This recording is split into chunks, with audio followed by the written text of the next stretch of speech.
Yann Watson à l'occasion de l'Eurocon pour Actu SF.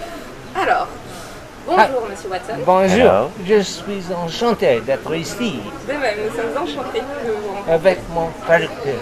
Oui, avec le traducteur Thomas Bauduré. Enchanté. Alors, vous êtes ici à l'occasion de l'Eurocon 2018. You're here for the 2018 Eurocon. Yeah. Votre roman L'Enchâssement a été publié il y a 3 ans, réédité il y a 3 ans aux éditions Le Bélial. Comment est née l'idée de ce livre? Come upon the idea of, I don't know the English title, L'Enchâssement, which was already printed again 3 years ago. Yes, that's by Bélial.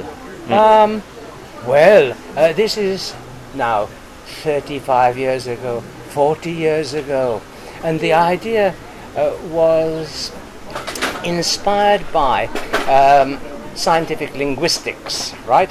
Because nobody really had written a novel using modern psycholinguistics. Donc l'idée de base, c'était quand même il y a 35 ou 40 ans, mais l'idée de base c'était de faire un roman qui utilise la linguistique moderne, parce que tout simplement personne ne l'avait encore jamais fait. The opposite of modern scientific linguistics is the linguistics of two people called Sapir and Worf, who investigated American native languages like Navajo, Hopi, and decided that the language that you speak gives you a uniquely different perspective upon the world. L'inverse de justement cette science linguistique moderne, c'est deux personnes qui ont étudié le langage navajo et ont décrété qu'en fait l'étude des langues vous donne une perspective très particulière sur le monde. Whereas Noam Chomsky, with his theories of a common syntax which underlies all human languages, suggests that we are not specialized by our language and our environment to perceive a particular reality, that we have, at the deep level, common roots. This idea has come into doubt since then. L'idée, l'inverse, c'est l'idée de Noam Chomsky qui veut que le langage ne donne pas justement une vision particulière, une notion que depuis a été quand même passablement réfutée. In fact, an American missionary called Everett went to live with a tribe in the Amazon, just like my character does in L'Enchâssement. Donc un certain Everett, un missionnaire, est allé vivre avec les Indiens de l'Amazone, comme par hasard, c'est exactement ce que fait le personnage de L'Enchâssement. And he discovered that this tribe does not use Enchâssement. And Noam Chomsky became very angry, and he said this missionary is a hoaxer.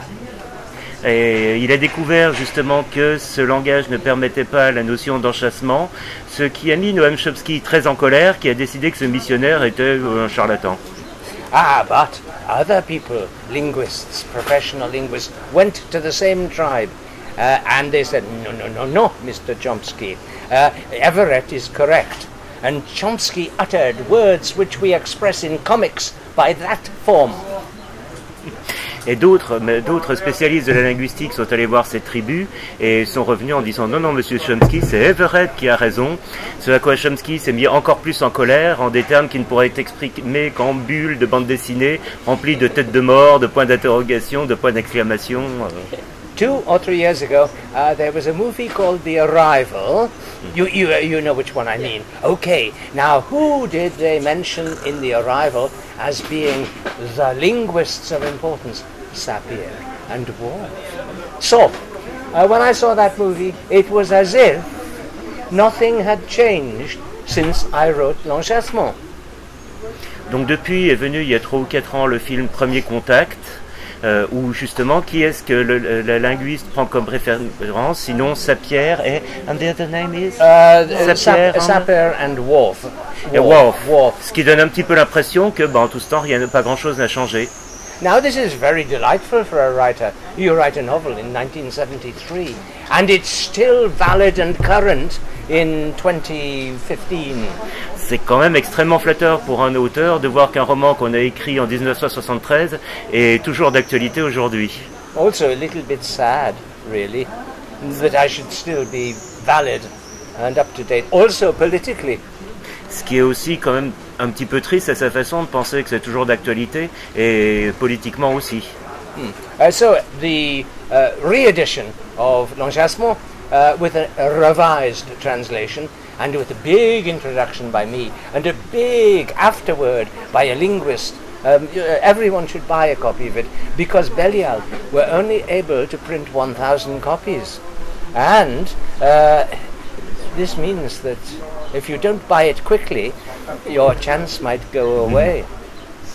Par contre, l'édition du Bélial est une version avec une traduction entièrement révisée, avec une grande introduction de Ian Swanson et une grande introduction de linguiste.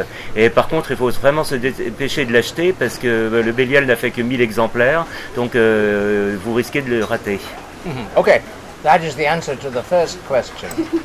C'est la réponse à la première question. Très bien, merci beaucoup. Deuxième question. Comme vous l'avez dit, l'œuvre elle a été publiée il y a 45 ans. Quelle place tient ce livre dans votre œuvre, dans votre bibliographie?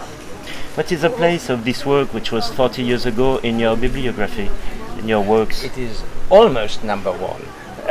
But C'est presque le numéro 1. no, it is the book by which I am remembered. Now, this is a little irritating because I then wrote other books as well. And I was not, just writing rubbish for the next 40 years. I quite like my other books and my short stories as well. But by now, I know that I am condemned in the encyclopedia forevermore to be author of L'Enchâssement. En fait, c'est l'œuvre par laquelle on me connaît le plus, qui est quand même aussi un petit peu irritant à sa façon, puisque j'ai pas arrêté d'écrire depuis, et sauf erreur, pas forcément des mauvais romans. Mais bon, dans les encyclopédies, ça restera toujours Ian Watson, auteur de L'Enchâssement. Yeah. Oh, also author of the screen story for Artificial Intelligence. Et aussi l'auteur du scénario de IA Artificial Intelligence. Vous y parlez aussi à l'intérieur, on va terminer sur L'Enchâssement. Vous y parlez aussi d'Amazonie, d'écologie et aussi de rencontres avec des entités extraterrestres. Et qu'est-ce que vous aviez en plus, en dehors du langage, qu'est-ce que vous aviez envie de raconter avec ce roman? To end up with L'Enchâssement, it also deals with Amazonia, with ecological concerns, and also of course it is. What was it that you wanted to say about that? That American capitalism, which is becoming more and more militarized now and dictatorial, will destroy the ecology of the planet for political power. The plan in L'Enchâssement was to build a big dam in the Amazon, flood the area for various reasons of profit. The motivation of the contemporary governments is still identical, to use violence for the sake of profit in order to perpetuate power. Le militarisme américain qui est de plus en plus impérialiste a en effet pour plan pourrait parfaitement détruire la planète simplement pour le profit. L'idée de L'Enchâssement c'était de bâtir un gigantesque barrage sur l'Amazone et en fait c'est toujours d'actualité puisque en effet il pourrait parfaitement continuer de détruire l'Amazone pour le profit, donc en ça rien n'a changé. And I said, I'm afraid I missed a little yeah, I am sorry. No, I am it is sorry. my fault. It is my fault. No, sorry. Oh well, it's our fault. It is our mutual fault. It's been done with it. Yes. Ok. Votre dernier roman, écrit avec Andrew West, s'appelle The Waters of Destiny. De quoi parle-t-il? What is it about? Okay. This is about terrorism and also the threat of an international global pandemic disease which might kill a large portion of the population on Earth. Now, ça parle donc d'une immense pandémie qui pourrait parfaitement détruire toute la population de la Terre. The most dangerous disease we know of is the Black Death.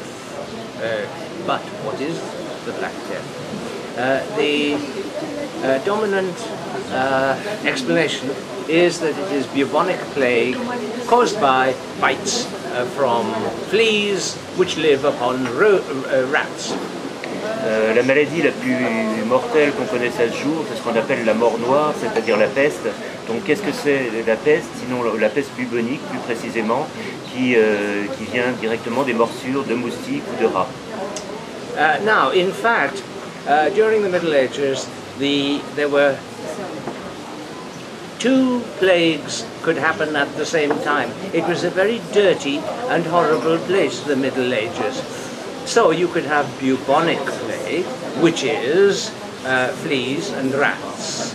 The period of time between infection and becoming dead is about 6 days with the Black Death, and the proportion of people who die is about 15%.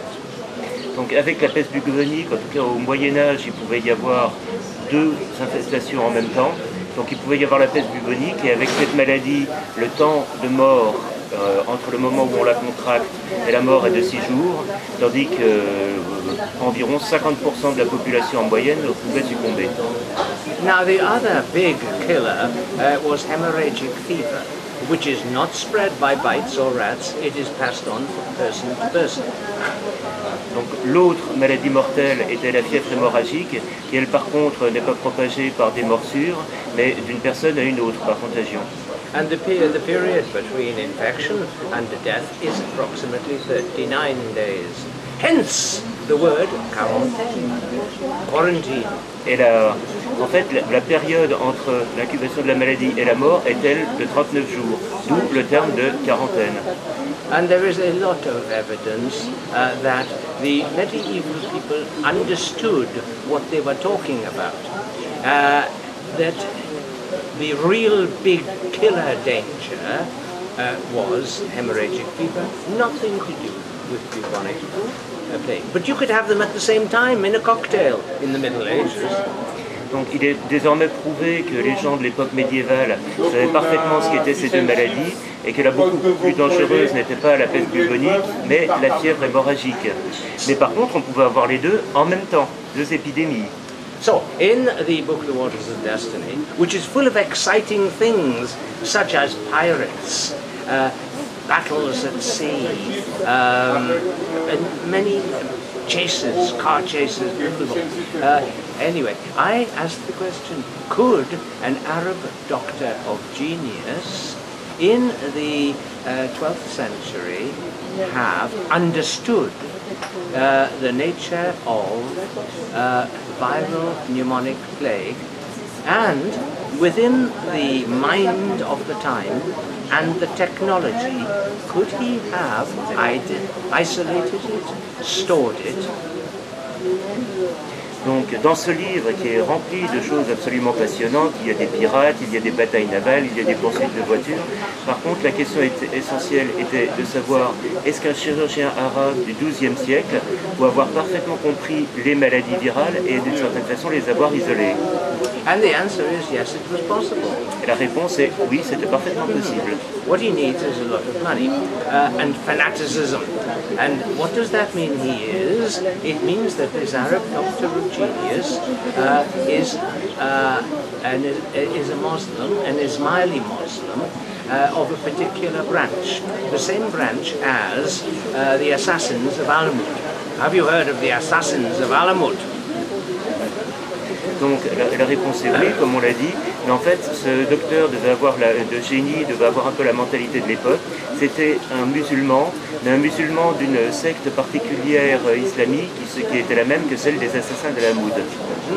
So, Syria in the back then was a kind of boiling pot of violent factions, including the Crusaders, the Christians, and also the master of the sects in the mountains with all the castles, Donc la Syrie de l'époque était un véritable mélange, en effet, où arrivaient les croisés, mais aussi celui qu'on appelait le vieil homme dans sa montagne. And they have a lot of money, and they fund my doctor to go to southern Ethiopia, where the true reservoir of the hemorrhagic fever is, and he then is able, after 7 years of horrible hard work and suffering, to store it.